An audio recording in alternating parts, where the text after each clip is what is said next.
hearing's been told undercover officers from the Australian Federal Police encouraged an autistic teenager's fixation with Islamic State. The 13-year-old was arrested on terrorism charges before a Victorian Children's Court magistrate dismissed the case. Under questioning yesterday, the AFP Deputy Commissioner Ian McCartney defended how the case was handled. The person was on the path to radicalisation long before we became involved, long before Victoria Police came involved. It was the AFP who recommended he become a sniper and a suicide bomber. Senator. It was the AFP who put that in his mind. A 13-year-old boy with autism with an IQ of 71. Is anyone held to account for this? This obscene abuse of power and authority. Well, the Greens Senator there, David Shoubridge, joins us now. Senator, good morning. Welcome to News Breakfast. Yeah, morning, Lisa. A lot of viewers and listeners would have heard this coverage on the ABC and The Guardian on the weekend about this story. But for those who might have missed it, can you just give us a quick recap of how this child became known to police in the first place? Well, this 13-year-old boy who had a low IQ, an IQ of no more than 71 and autism, had shown some interest in ISIS. It really troubled his parents. His parents were from a non-English speaking background, and they went to the police. And they went to the police asking for help and saying, look, we're worried about our son. He seems to be looking at some of these images online.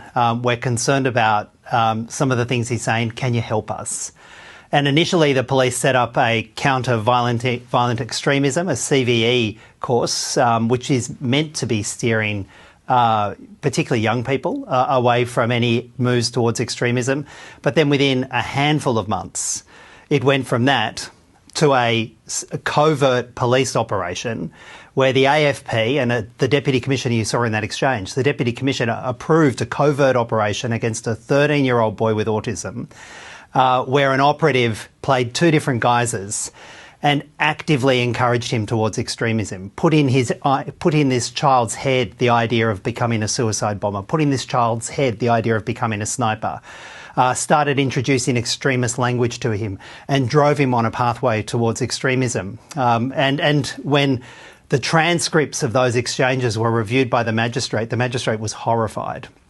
And very unusually, ordered a permanent stay on the proceedings and was deeply critical of the AFP's conduct. Yeah, Ian McCartney yesterday was saying things like it was not our intent or purpose for that to happen. Was there anything out of yesterday's hearing that gave you any comfort? Well, no, I think worse than no comfort. I was deeply troubled by a complete lack of remorse, a complete lack of regret, and seeking to justify, in that case, the second most senior person in the AFP, seeking to justify doing a covert operation against a 13-year-old boy with autism whose parents had come to the police seeking help and wanted to direct him on a pathway away from extremism. And also, I think we should put this in context. They charged this boy with a series of charges, and the AFP only charge less than 400 people a year. With their thousands and thousands of police and additional resources, they only charge less than 400 people a year, and they sought to justify that in the estimates hearing by saying they only go after high-value targets. And when I said to them, how could you identify a 13-year-old boy with autism whose parents were looking for help as a high-value target, we just got this sort of wall of indifference. Senator, the AFP put out a statement saying that they are going to appear at Senate estimates next week, where further information is going to be provided about this complex or the complex terrorism environment. Clearly, it is a world that we don't know what's going on behind the scenes, but is your point still now that someone needs to be held accountable for what happened?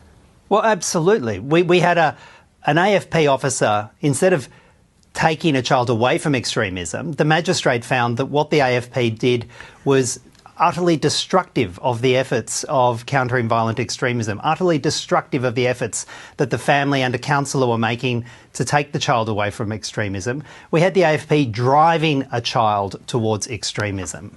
And we had the second most senior member of the AFP signing off on a covert warrant against a 13-year-old boy with autism and a low IQ when his parents had come to them for help. This is the kind of action that drives a wedge between communities and the police. It does everything wrong. And I found it extraordinary that at best we're getting a series of internal reviews. Police investigating police here will not hold anyone to account. Just very quickly before you go, Senator, can you tell us how the boy is doing now? Well, I've only spoken at one remove I haven't spoken directly to the family. I've heard through the lawyers, indirectly through the lawyers, that obviously, you know, it's deeply upsetting and troubling, as any family would be upset and troubled by this. I haven't spoken directly to the family, but I can only imagine what a family feels like. You put your trust in the system, you put your trust in police, you reach out looking for help, and instead your child is driven down a pathway of extremism, brought before the courts, charged, and the whole life is turned upside down. It's actually one of the most obscene abuses of power that I have seen in my time in Parliament.